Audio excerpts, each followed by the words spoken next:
Sejam todas bem-vindas e bem-vindos à programação da Secretaria Municipal de Cultura e Fundarte, dentro da 19ª Semana Nacional de Museus do IBRAM, o Instituto Brasileiro de Museus.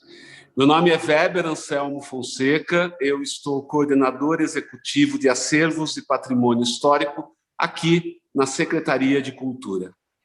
Parte da equipe hoje, estou com Cristiane Servo, ou Cris Servo, que é a nossa intérprete de Libras, para tornar esse evento mais acessível.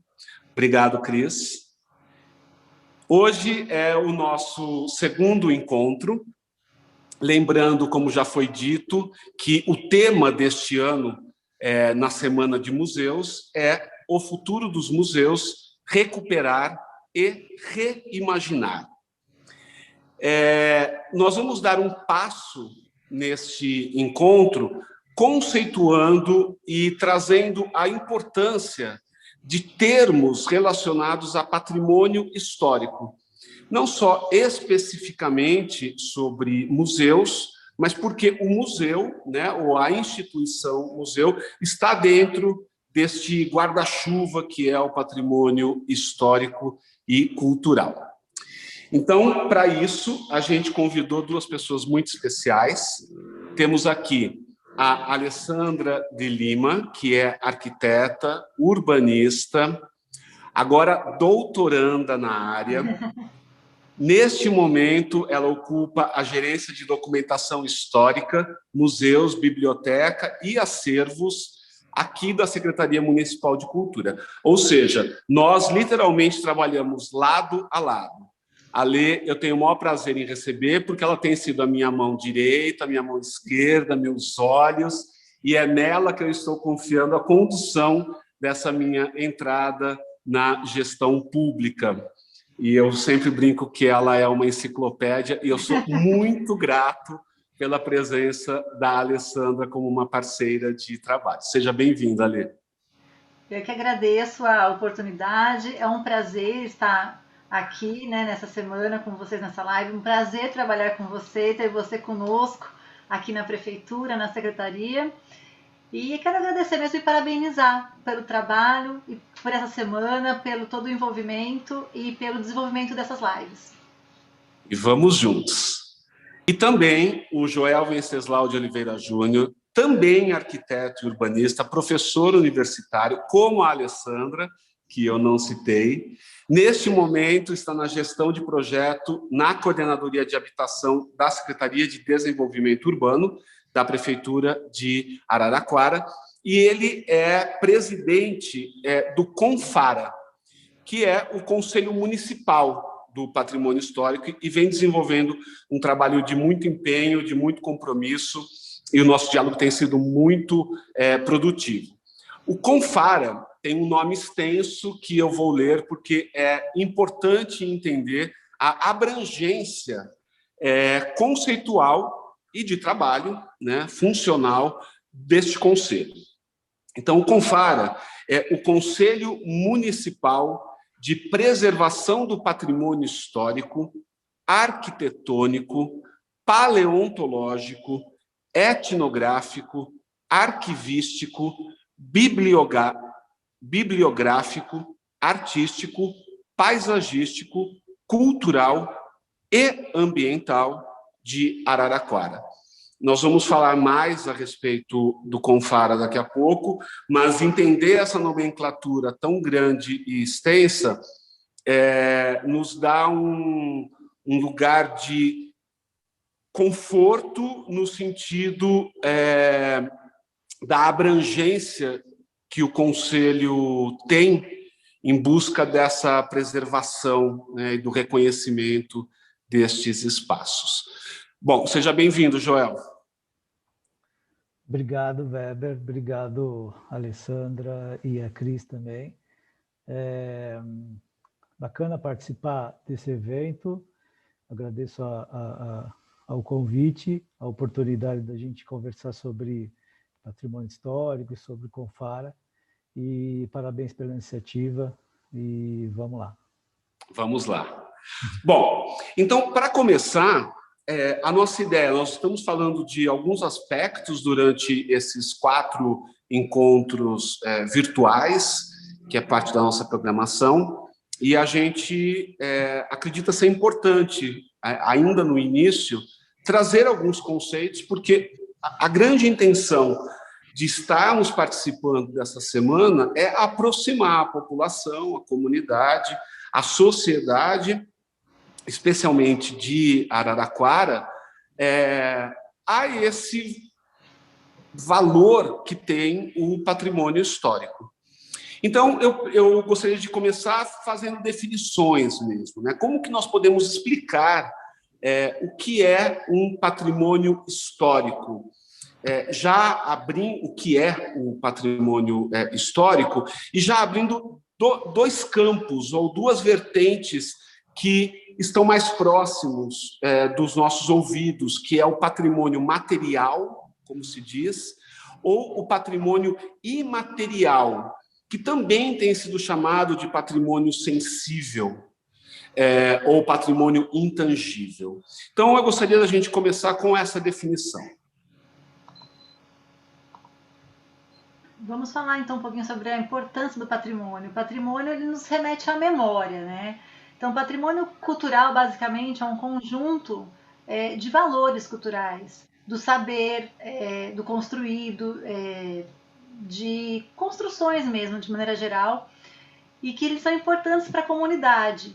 Então, podemos dizer de uma maneira bem simples, né? Que são as manifestações que nós, seres humanos, né, produzimos, e também aquilo que representa para a gente, ou simbolicamente, toda uma história, toda uma memória, né, da nossa vida e das nossas relações sociais. De maneira bem, né, resumida, digamos assim.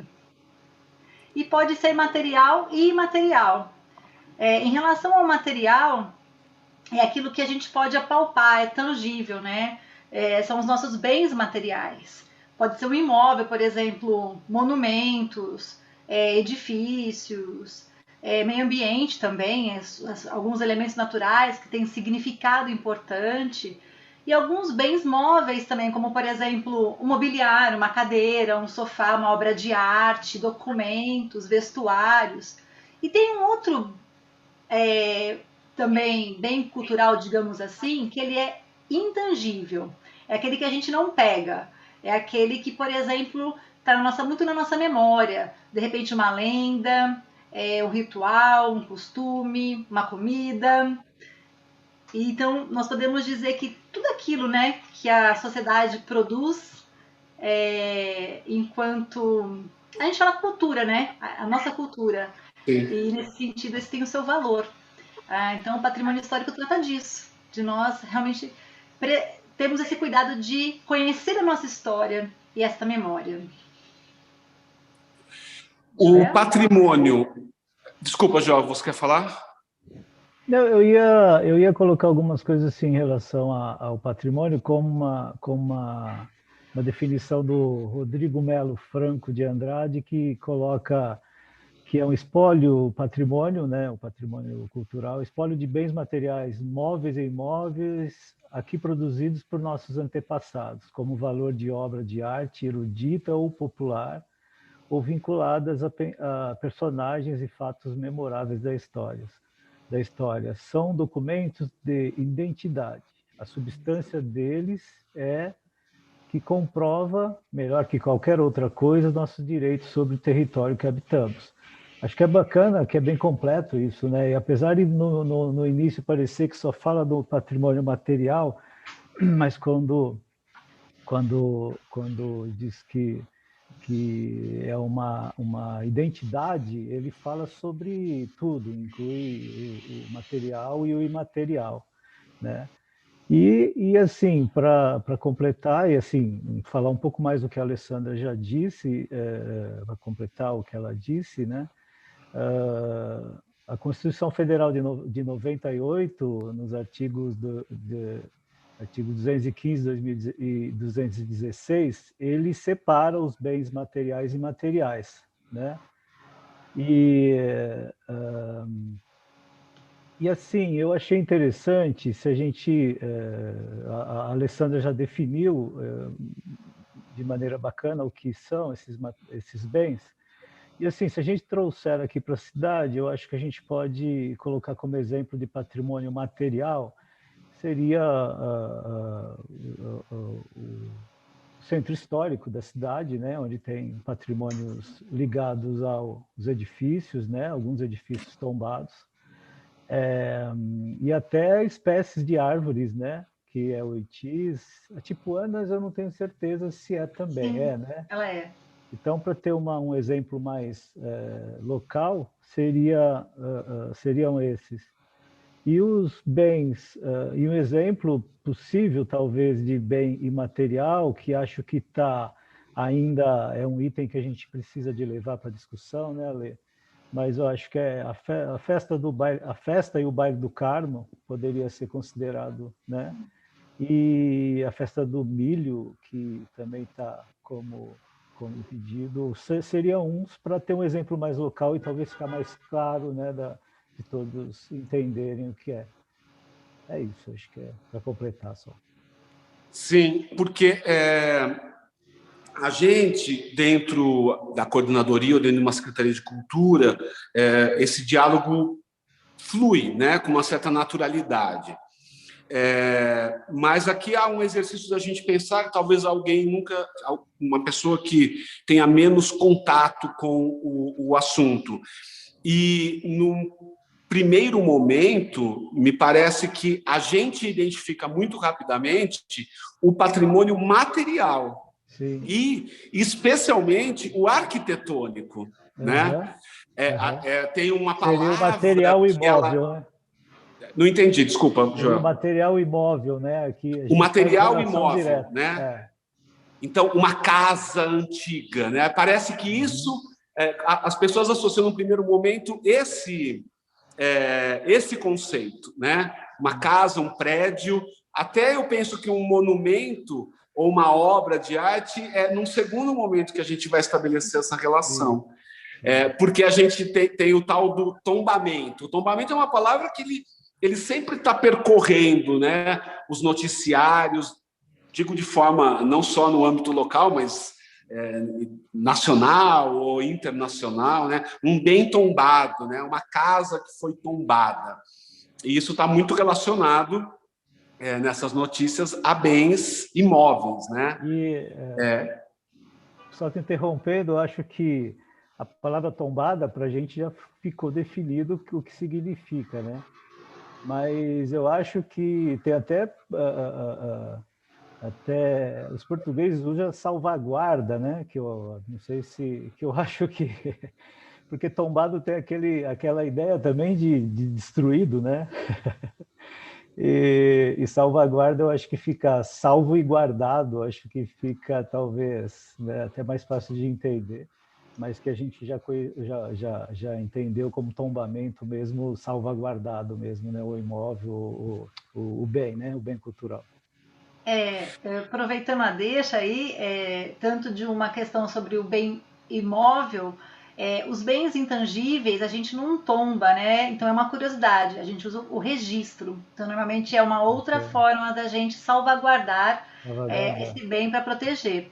Agora eu trouxe uma curiosidade que eu achei curioso e gostaria de compartilhar, que na verdade, o que é esse nome tombamento, né? Realmente é como o Joel falou, né? A gente até brinca, tombou, caiu, né? Então a gente prefere até usar salvaguarda e outros termos. Mas tombar, na verdade, ela vem da origem portuguesa, da Torre do Tombo, ou do arquivo.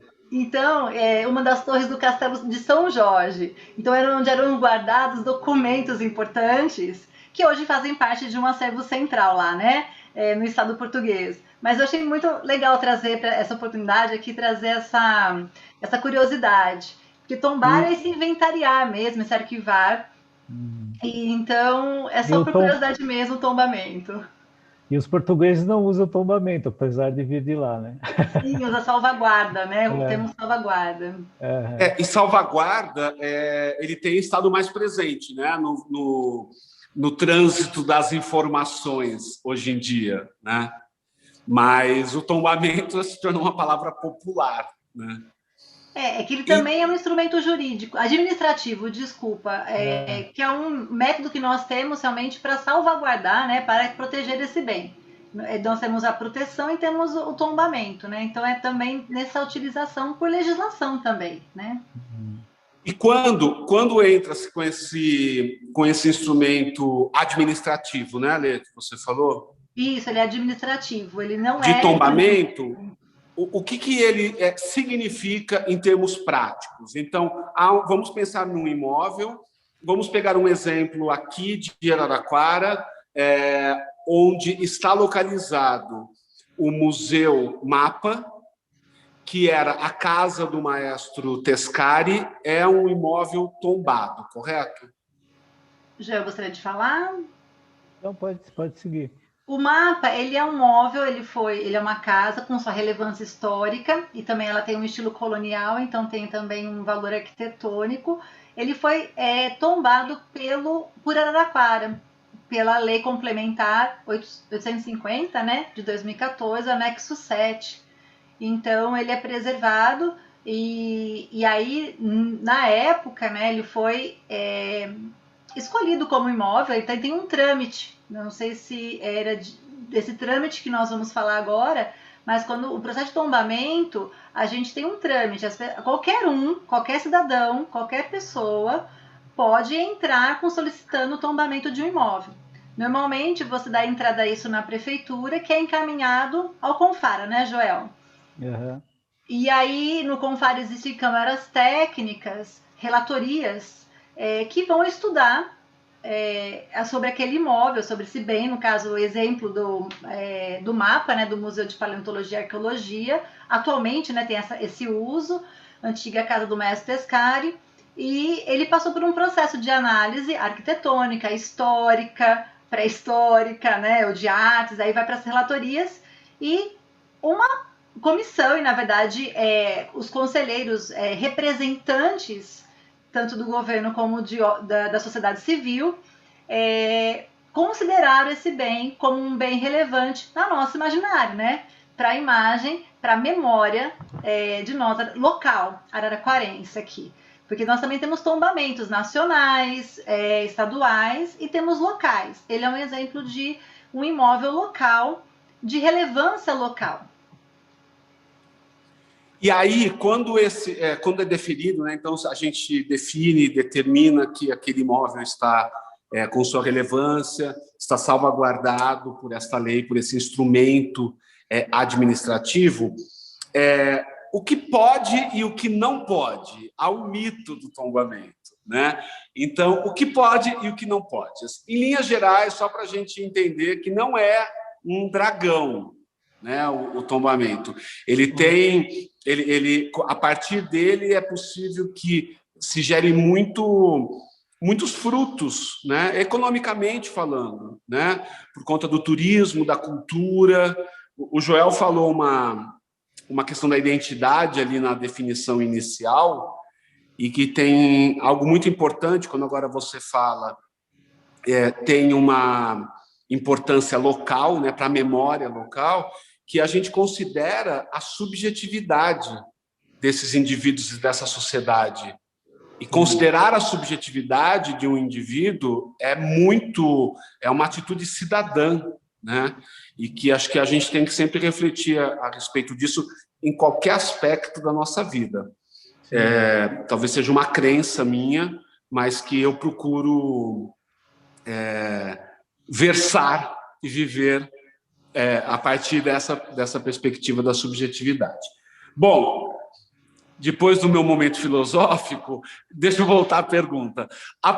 Havendo, então, o tombamento ou a salvaguarda deste imóvel, o que pode e o que não pode? Ô Weber, Sim. eu poderia falar alguma coisa sobre tombamento que eu acho importante, assim, Sim. que eu acho legal tocar. Assim, como já dito, né, é um ato governamental, mas o tombamento ele é uma restrição também sobre o direito de propriedade, né? Ele acaba interferindo nos direitos do que você pode fazer com aquele imóvel e tal. Eu achei interessante porque lendo uma entrevista de uma pessoa envolvida com o tema, ela explica, ela faz essa comparação, assim, ele é uma restrição do direito de propriedade, assim como o zoneamento, o uso do solo, os recuos, a taxa de ocupação, né, Lê? Dos lotes. Ele é um item que você tem que respeitar, assim como se você tiver como propriedade, né, que tem os direitos como propriedade tem a importância social e a importância coletiva, né? Você tem que respeitar isso. Só que o tombamento ele carrega muita polêmica, né? Não, é mais aceito você se adequar ao zoneamento, ao uso do solo e todos esses itens, mas o tombamento não.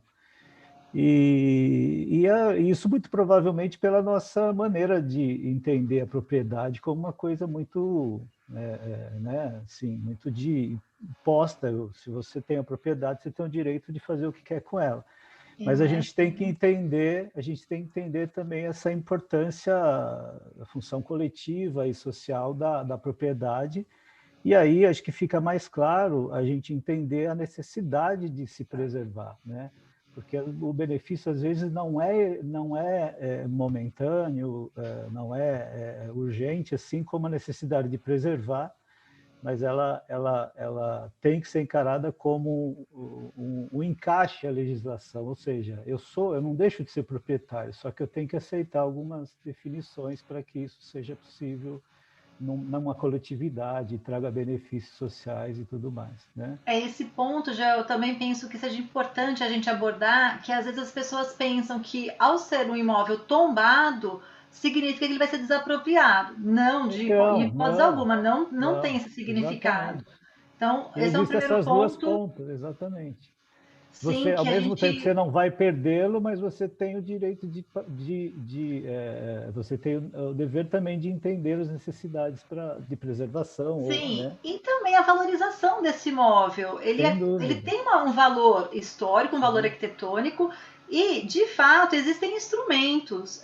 Você fez, como já falou, tem restrições. A partir do momento que é pedido ou solicitado o tombamento, uma transformação muito grande teria que passar pelos órgãos, né, para uma análise. Então, não há um impedimento de você mudar o uso, por exemplo. Vamos pensar, você tem um hospital psiquiátrico que não vai ter mais nenhuma função.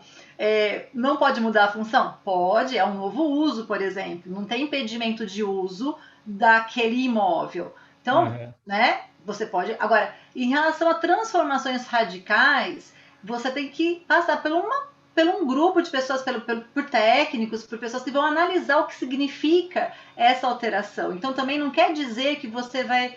Um imóvel tombado, ele é imexível, não é? Isso também é algo que é equivocado. Você tem algumas, como o Joel falou, restrições, como acontece em zoneamento, a vizinhança em si, né? Você tem que respeitar a vizinhança, respeitar esse valor. Agora, tem outras questões que as pessoas talvez não se atentem, que são incentivos. Por exemplo, tem lei de isenção de IPTU ou de desconto em IPTU, se o imóvel for preservado. Você tem um instrumento que ele chama transferência do potencial construtivo. Eu não posso construir aqui porque é um bem tombado, mas eu posso transferir para uma outra área o direito de construir. Isso tem um ganho financeiro. Tem hoje a Lei Rouanet, uma lei federal, que se você investir ou precisar investir nesse imóvel, você pode apresentar projetos.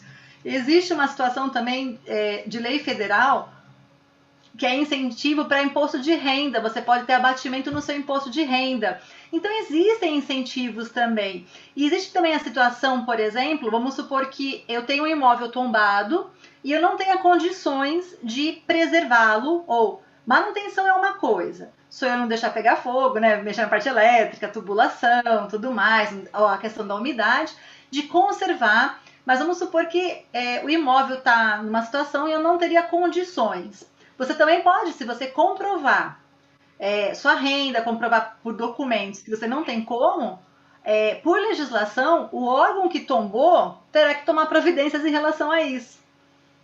Então, existem mecanismos de preservação que a pessoa não vai ser lesada. Em nenhum momento esse sentimento de ser lesado é equivocado, porque as pessoas não são lesadas, muito pelo contrário. A comunidade ganha, todos nós ganhamos, na verdade, quando a gente tem patrimônios conservados e acesso a todos, né? Também tem uma outra coisa, não significa que é tombado que todo mundo pode visitar. Também tem esse detalhe, né? A gente tem que prestar atenção nisso.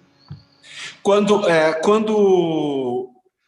em relação a um imóvel tombado, você já disse que a gente pode fazer a alteração do uso, né? Mas quando eu defino... Hoje eu comprei uma casa, essa casa é tombada. Não sei se é tão fácil assim. E aí eu vou colocar ali dentro uma escola ou uma panificadora, né? Uma loja. Eu preciso submeter o uso, esse bem já sendo tombado, eu preciso submeter o destino de uso a um conselho, às entidades, ou não? Uma vez que eu não estou fazendo a alteração dessa estrutura, eu sou livre para destinar o uso que eu desejo. Aqui em Araraquara, pela lei do Confara, não tem nenhuma observação em relação a isso, a não ser passar pelo setor responsável, que no caso é em relação ao zoneamento. Nós não temos, né, Joel? Eu, na verdade, nesse momento, não me vem à memória nenhuma lei específica do Confara. Tá? Sim, se você for mudar de uso, por exemplo, muito específico, por exemplo, uma padaria que seja, fatalmente vai passar por algum ajuste, né? Então, aí sim você tem que passar por uma aprovação de projeto, como qualquer edifício. E aí, só que entra a necessidade de passar pelo conselho, né? Para ser analisado essa alteração, essas interferências, né? No imóvel em si, né? Do imóvel, legislação em relação à própria natureza do negócio, né? Eu também fui pegar a padaria, né? O negócio de trabalhar com uma temperatura. Mas né, cabe bem, absurda, porque a né? padaria, por mais que pareça uma coisa comum, ela tem bastante interferência. Então, quer dizer, não significa que uma coisa comum não possa intervir e aí não ser necessário passar por essa análise, né? Foi interessante.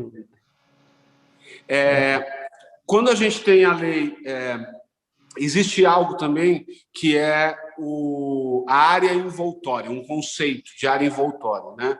Então, se a gente pegar o próprio mapa ou um conjunto de bens imóveis nesse chamado centro histórico, eu já quero falar mais a respeito disso aqui em Araraquara, existe um conceito da área envoltória. Eu gostaria também que vocês explicassem o que é essa área envoltória.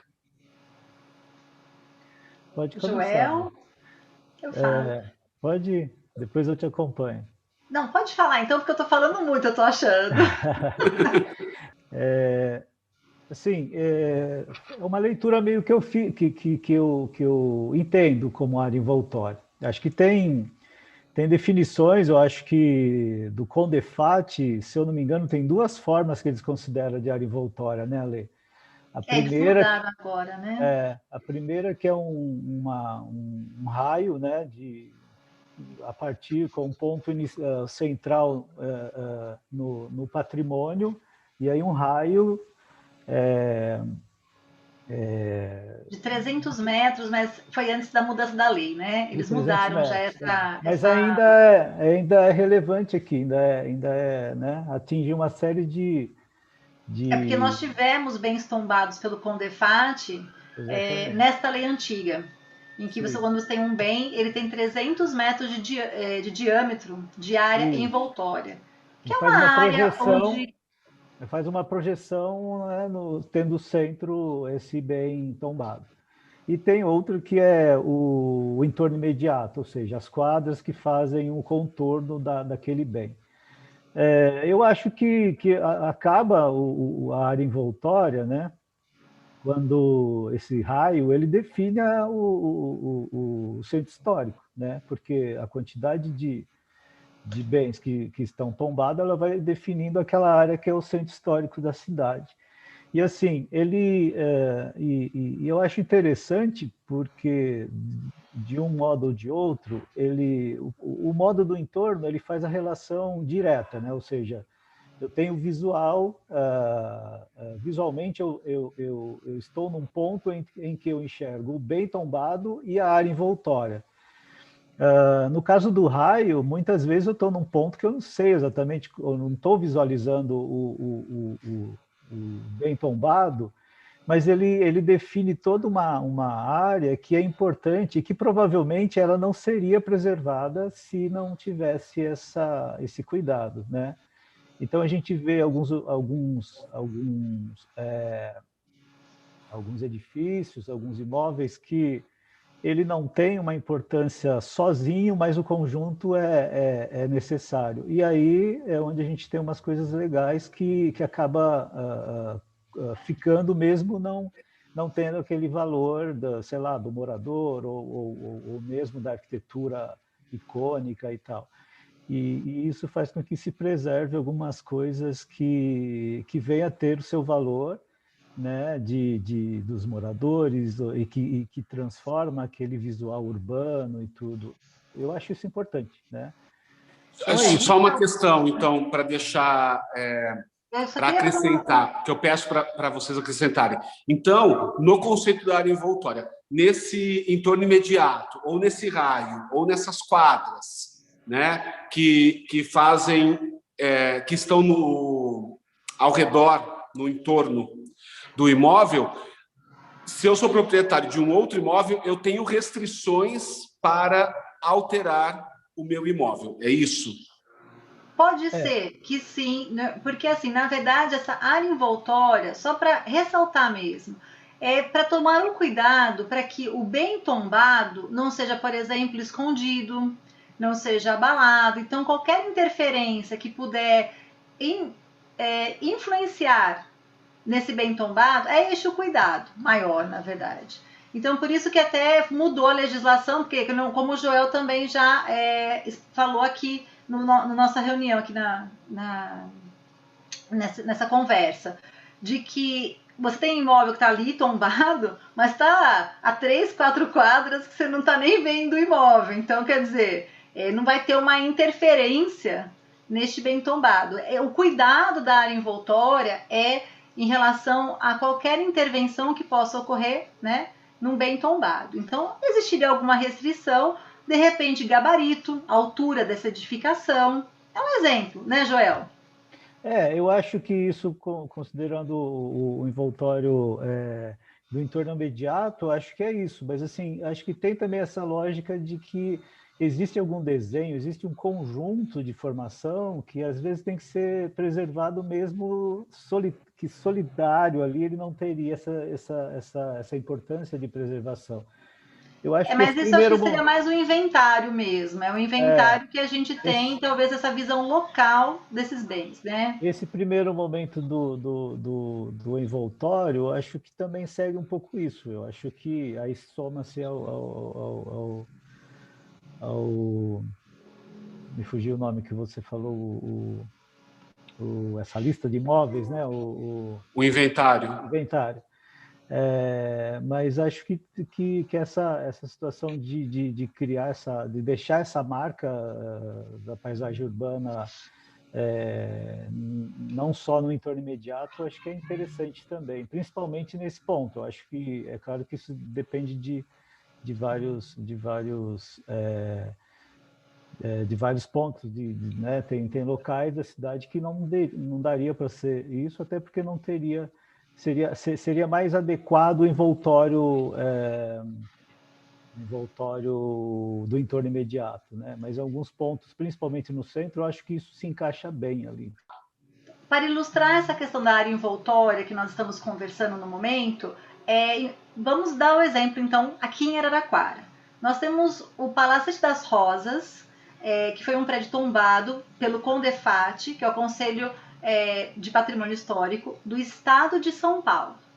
No período que ele foi tombado, na época, junto com outros imóveis, como o Geo salientou aqui na área central de Araraquara, no centro praticamente histórico, na época, a lei definia, né, este raio de 300 metros do bem tombado. Em 2019, agora, né, há 2 anos atrás, foi tombado o Museu Voluntários da Pátria, que fica na Praça Pedro de Toledo, aqui em Araraquara. Então, o tombamento, além de tombar este imóvel, a edificação em si, ele definiu a área envoltória como as avenidas, as ruas do entorno da Praça Pedro de Toledo. Então, ele pega a área envoltória ali, não é mais o raio de 300 metros, e sim a Rua Carlos Gomes, a Rua Itália, a Avenida Duque de Caxias e a Avenida Portugal. Então, esse quadrilátero passou a ser a área envoltória. Então, há uma nova redefinição e, como o Joel já tinha falado, só para ilustrar mesmo, né, uma redefinição e uma nova visão sobre a área envoltória de bens tombados.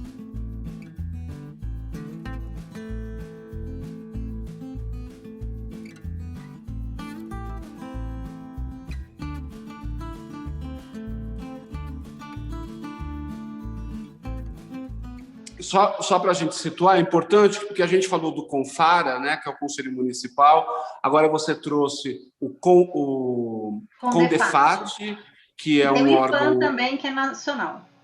Isso. Então, o estadual, que é o CONDEFAT, e o IPHAN, que é federal. Né? É o Instituto de Patrimônio Histórico Nacional, o IPHAN, né? E o CONDEFAT estadual do estado de São Paulo. Bom lembrar que é aqui do estado de São Paulo. Sim. Isso, enfim, toda essa discussão é interessante porque a gente vai criando uma grande área que pelo menos demonstra, né, ou ilustra essa relevância histórica, né, com essa ideia da área envoltória, dessa área de preservação. Eu penso que até de forma educativa ou formativa, conforme a gente vai ampliando, nós vamos tendo olhos e percepção para outros espaços, né? Porque, ok, falamos de 2 prédios históricos, mas existem outras arquiteturas que são sensíveis, que são particulares, que são mais recentes, mas que têm um trabalho interessante daquele determinado arquiteto, um monumento, uma obra de arte que é colocada no espaço público, uma praça que venha a ser remodelada, mas que, por estar protegida por essa área, pode sensibilizar o cidadão, a cidadã, da importância do espaço urbano. Estou correto ou é só um desejo pessoal? No mínimo ele passa por uma análise, né? Assim, vai passar se aquilo sei lá, se é de importância mesmo, né, Lê? É importante sim, porque digamos que essa preservação... Cuidado a mais. Desculpa. Vai lá.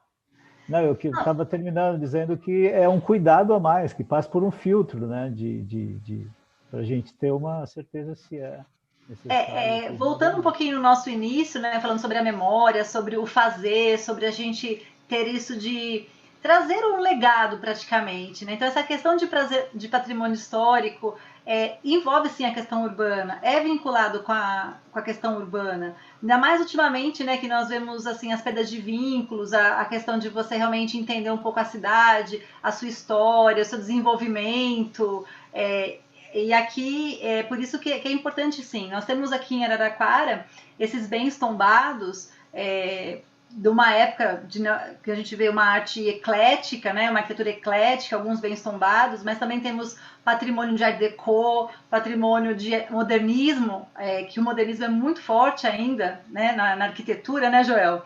É uma arquitetura ainda muito presente. Sim. Nós temos bens em Araraquara reconhecidos como bens também no caso de patrimônio. As próprias árvores dos oitis, as tipuanas que foram preservadas, nós temos uma rua que é importante, né, que é a Rua 5, que é Boulevard dos Oitis, onde tem os oitis. E as pegadas de dinossauro também. Então, nós temos aí vários patrimônios, digamos assim, materiais, tanto imóvel quanto... móvel não, tudo imóvel mesmo nesse caso, né? Então, as placas, as lajes não podem ser imóveis, né? Porque elas podem ir para o museu e elas continuam sendo, né, preservadas, né?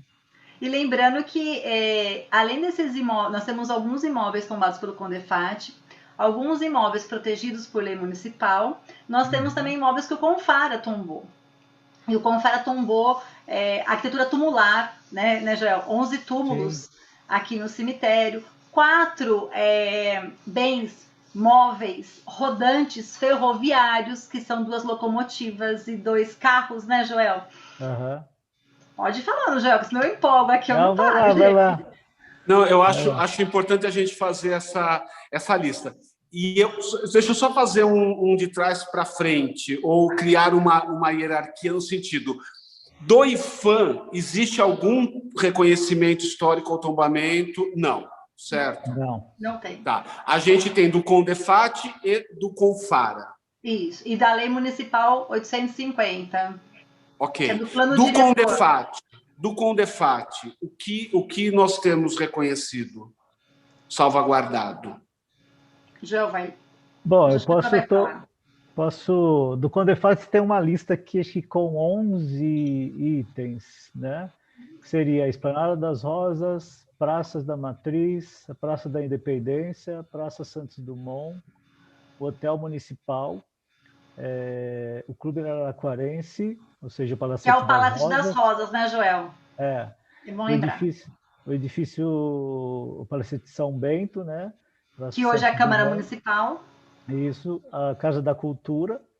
E, nesse caso, a Casa da Cultura, o Palacete São Bento, o Clube Araraquarense e o Hotel Municipal, ele forma um grupo ali próximo, né? Que tem toda uma identidade urbana. Aí, continuando, depois da Casa da Cultura, né? Que forma esse conjunto, vem a Escola Estadual Carlos Batista Magalhães, a Escola Estadual Antônio Joaquim de Carvalho, localizada na Praça Pedro de Toledo, aquela em frente ao museu.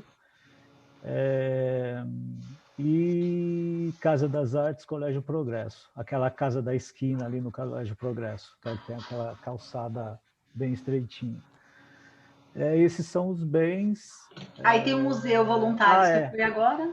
Isso, Museu Voluntários da Pátria. E está em fase de análise a estação ferroviária e o complexo ferroviário. Não foi tombado, está em fase. Tudo isso pelo Condefat, ok? Pelo Estado. Provavelmente vai sair, né, Ale? Sim. Ok. E agora do Confara no âmbito municipal, né? Confara e lei municipal da preservação, o que temos?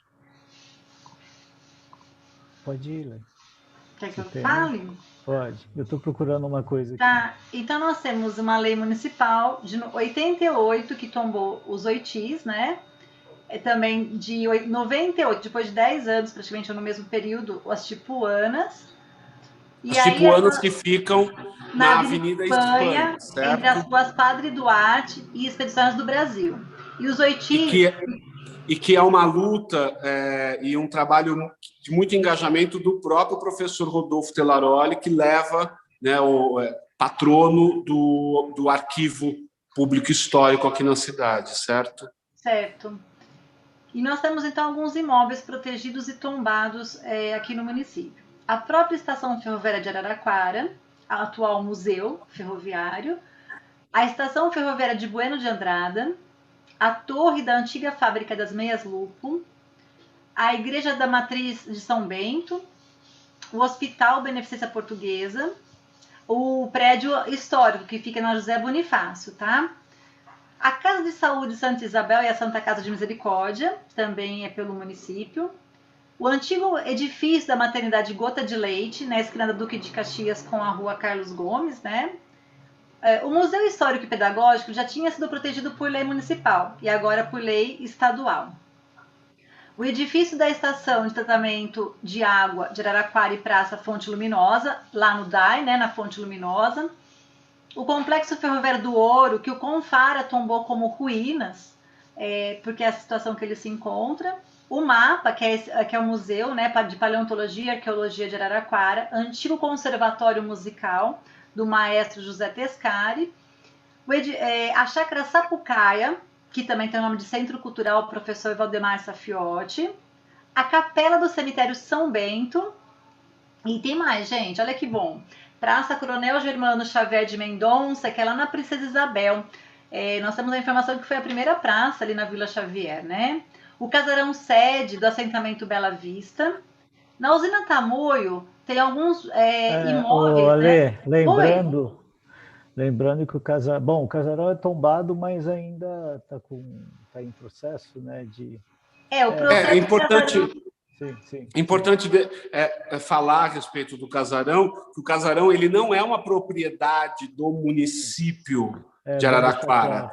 claro. O município tem interesse, está numa negociação já há bastante tempo, para que o INCRA, que é o responsável, faça a cessão para o município. Então, quando às vezes é questionado, por que o casarão não é restaurado? Porque o município, né, por é constitucional, né, não pode colocar um dinheiro, recursos, nem fazer a captação para a reforma, o restauro, a conservação do casarão da Bela Vista, enquanto o INCRA não fizer a cessão desse imóvel. A manifestação de interesse já existe há bastante tempo, estamos trabalhando constantemente, diariamente, na solicitação dessa cessão, mas é muito importante que as pessoas saibam, né? O município tem todo o interesse em fazer esse trabalho no casarão do assentamento Bela Vista, mas ele é propriedade do INCRA até este momento, na data de hoje, ele ainda é do INCRA e nós não podemos, o município, não pode investir recursos nesse bem até este momento. Continuando. Então, nós temos mais imóveis que foram tombados. Então, na usina Tamoio, existe a igreja da usina Tamoio, as duas casas de colônia, o estádio Comendador Freitas e seus arredores, arquibancadas, portal de entrada, e a praça, que é um obelisco da usina Tamoio. Esses 4, praticamente, itens, eles foram também objeto de preservação do Confara. Os 11 túmulos no cemitério São Bento, também. A estação ferroviária de Bueno de Andrada repetida aqui. O Matadouro, antigo Matadouro, na verdade, né, que fica próximo à rua Armando Salles de Oliveira, com o córrego Ribeirão das Cruzes. A estação ferroviária do Ouro, que são as Suínas, o chafariz da Igreja São Geraldo. Como já falamos também, os 4 bens ferroviários rodantes, que são 2 locomotivas e 2 carros. E são esses bens que são tombados. Mas não quer dizer que nós não reconheçamos outros imóveis ou outras áreas também como relevantes. Vou dar um exemplo, até como você falou da questão da... não sei se seria a palavra subjetiva nesse caso, mas eu gosto muito da palavra que a população se apropriou de alguns imóveis, como no caso, o próprio Teatro Municipal de Araraquara. Ele não foi tombado ainda, digamos assim, não houve nenhuma solicitação, mas para nós araraquarense, eu sou araraquarense, então, ele tem ele é relevante, ele é um cartão postal, as pessoas têm esse imóvel como uma arquitetura importante, não só pelo seu uso, né, o teatro, mas também pela sua arquitetura. Então aí as pessoas se apropriaram, como no caso, nós também nunca pensamos em tombar, acho que o parque infantil, nunca discutimos isso no Confara, mas as pessoas se apropriaram do parque infantil como um parque também que ele tem que ser preservado. Então é isso. Eu gostaria que todas as praças da cidade fossem tombadas ou de relevância histórica, social, de uso, porque é um patrimônio muito precioso, né? A quantidade de praças e algumas tão particulares, né, no seu planejamento, na sua implantação. Eu adoro essa palavra do urbanismo, a implantação, quando a gente institui, né, fisicamente e por uso, né, um espaço, como eu entendo. Sem dúvida. Deixa eu fazer mais uma pergunta. Quer falar alguma coisa, Joel? Desculpa. Não, não, eu estava concordando com você. Apesar de achar que as praças, nesse momento de vida, parece que elas estão sendo subutilizadas, né? Parece que tem tanta vida ali, tanto espaço para ter uma relação com as pessoas e tal, mas elas ficam um pouco esquecidas, né? Acho que isso vai mudar. Acho que a gente Eu, eu talvez. acho, eu acho que tem dois movimentos, né? A gente foi se constituindo socialmente nas últimas décadas, e eu não sou um crítico da tecnologia, eu sou um entusiasta. Eu trabalho tanto com a tecnologia, a Alessandra bem sabe, né? Muito bem. Mas o stream, né? Essas facilidades, foi colocando a gente dentro de casa, né? A gente tá ali, séries, né? Games, e que eu acho que é incrível. Mas eu acho que o espaço público foi sendo cada vez mais menos utilizado. E muitas as desculpas, muitas as razões para que o cidadão e a cidadã não estejam na rua. Sim. E eu faço um trabalho, né, de produção cultural nos últimos bons anos, pensando exatamente a devolução da rua para o ser humano e o ser humano para a rua. Então, acho que já foi acontecendo isso, alguns espaços públicos deixando de ser utilizados, e a gente vai desaprendendo a potencialidade do espaço público no cotidiano do cidadão e da cidadã. E aí, de 2020 para cá, né, 2020, esse ano, né, surpresa, esse rompante da pandemia, que de fato nos tirou, né, do espaço público. Então, a gente tem esse resgate, né? reimaginar, não só do museu, mas reimaginar esses espaços patrimoniais, né, para a Até gente voltar a utilizar e se aproveitar dele, né? aproveitando então que você falou do seu projeto, a gente tem também um projeto que a gente reutiliza de alguma forma, algumas horas, né, que é o desenho urbano, e é muito bacana você estar nesses espaços urbanos, né, participando, desenhando, fazendo aquilo, fazendo uma coisa que normalmente você passa pelas praças no dia a dia com compromissos e nunca para ficar nela, né?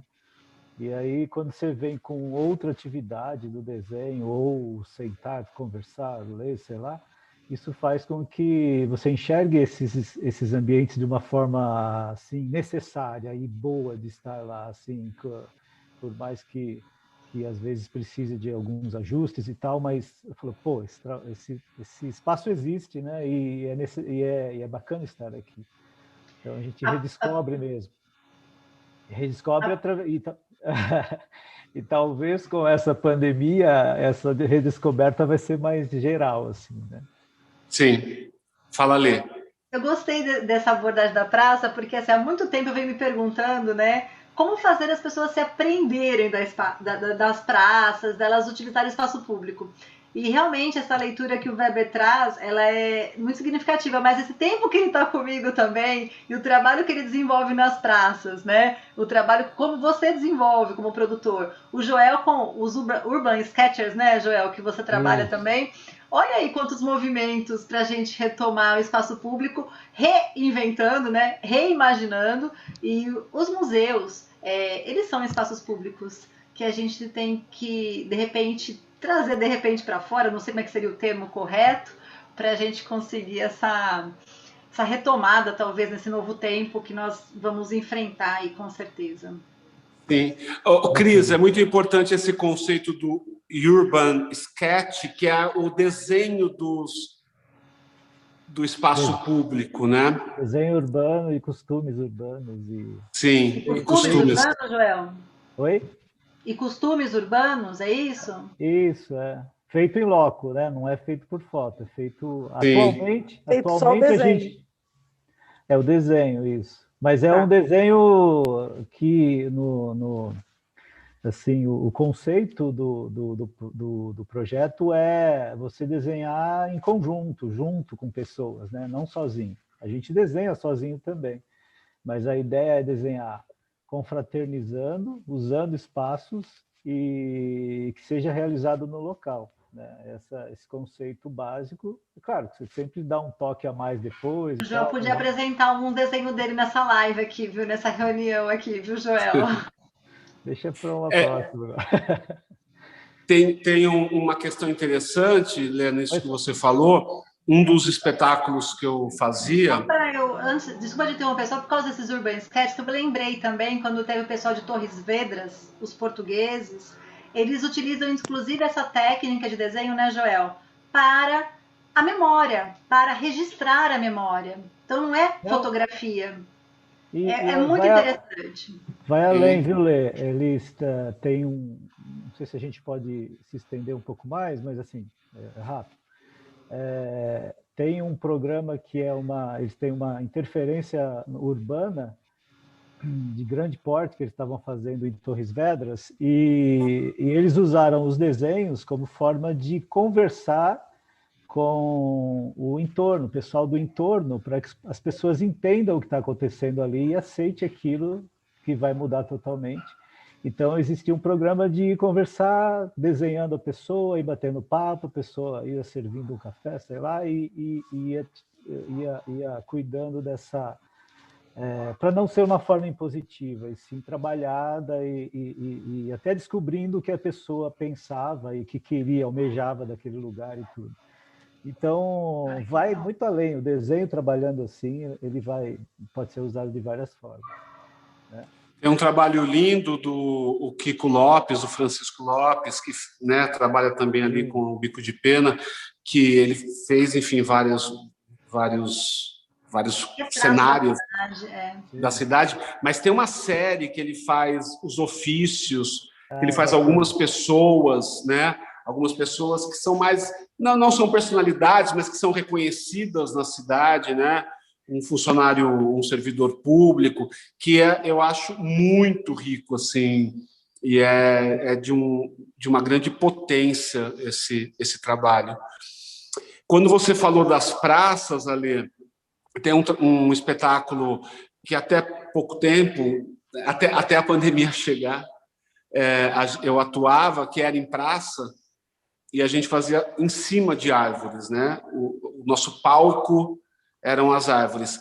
E uma das formas de atuar nas árvores era com umas escadas, tudo muito orgânico, que a gente trabalhava esse cenário, né? Pedaços de madeira, corda e balanço, né? Tinha ali uns balanços.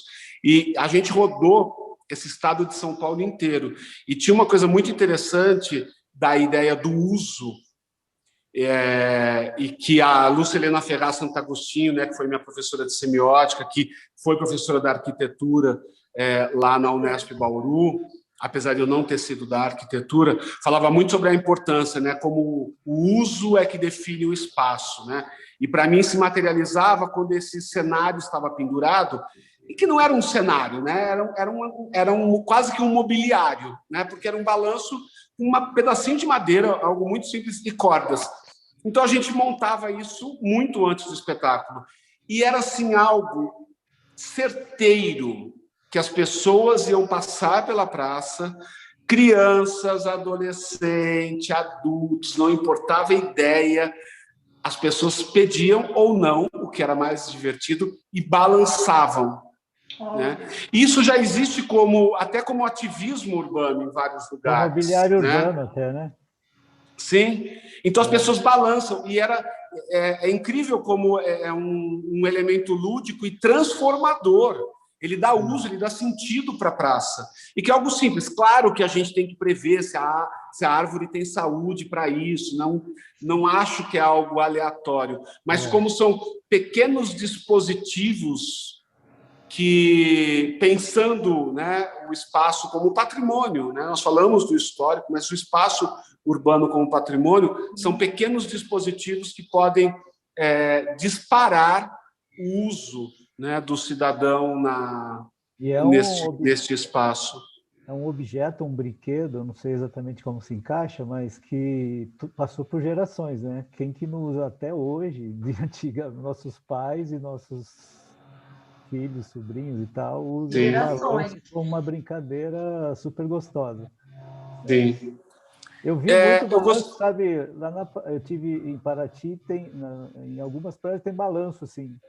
Eu acho que o pessoal coloca assim, né?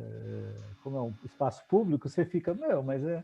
E acaba todo mundo usando, mas é bacana, muita gente tirando foto no balanço. Assim. Olha o turismo aí também.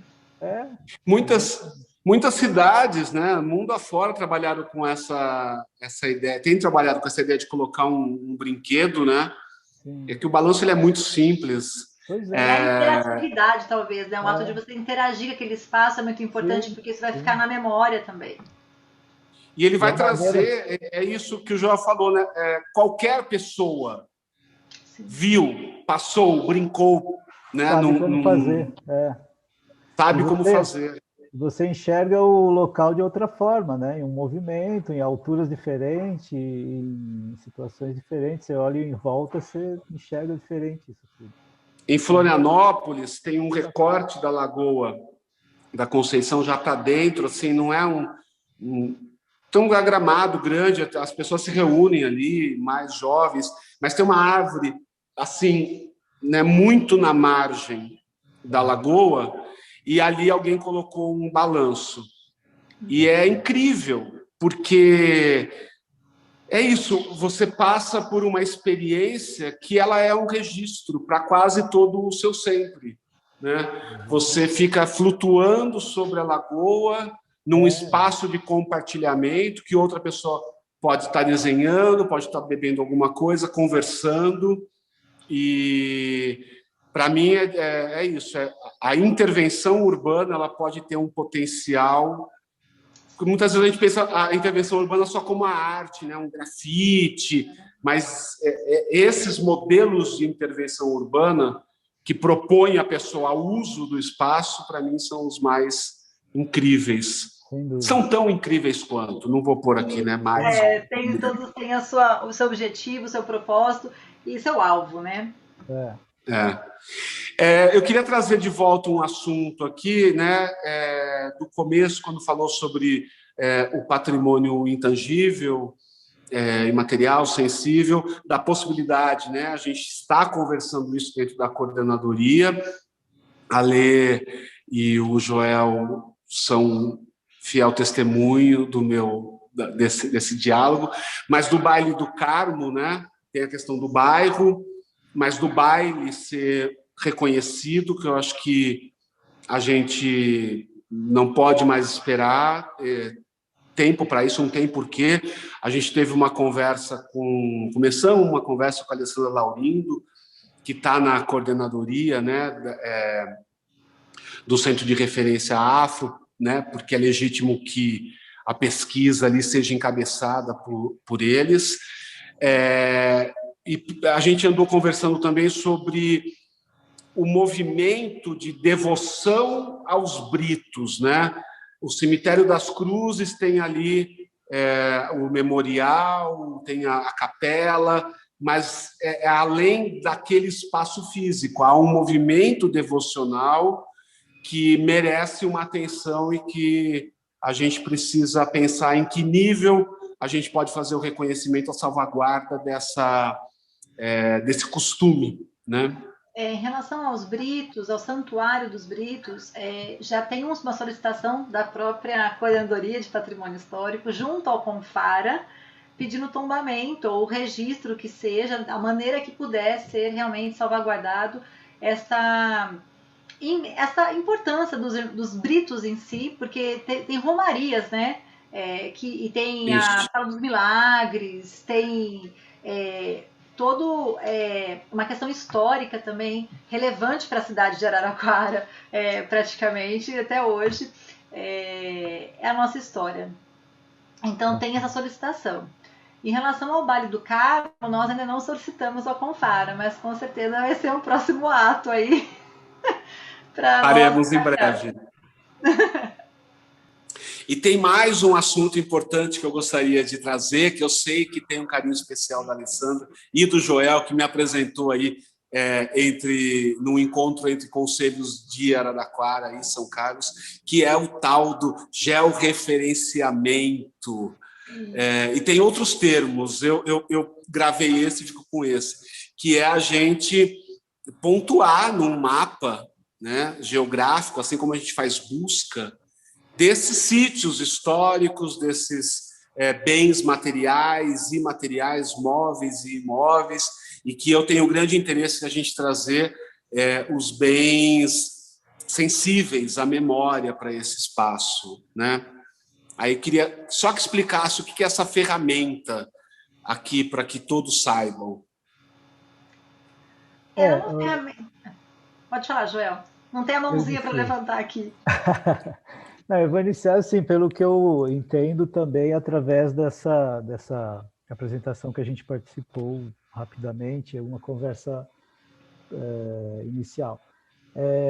Mas é assim, através do georreferenciamento, situar os bens, mas que traga através de layers, através de camadas, né, que você vai colocando naquele mapa informações sobre, várias informações, infinitas informações sobre o bem, sobre tudo que está em torno deles, tudo que vai sendo importante em relação ao andamento e à evolução da cidade, né? Então, me pareceu assim que é uma ferramenta que vai além, não dizendo que é menos importante, mas vai além do patrimônio. Ela pode contribuir com novas maneiras de pensar política pública, e aí juntando isso tudo como uma forma de criar um elo necessário, que é o ideal mesmo, né? Você não pensar mais as coisas separadas, mas pensar as coisas entrelaçadas e dar importância, pensar em um determinado momento presente, não esquecendo de relações com aquilo futuro. Eu acho que é uma ferramenta que possibilita isso, que vem com a tecnologia, né? É o meu entendimento sobre essa ferramenta, pelo menos. Ela é essencial, porque hoje você consegue juntar o gráfico com os dados, que é exatamente isso. Então você tem um bem, qualquer um pode acessar esse mapa, e nesse mapa você sabe a localização desse bem, e você clicou lá, você apertou o botãozinho, você tem informação da arquitetura, da data, do arquiteto, ou então qual que é o uso que lá tem.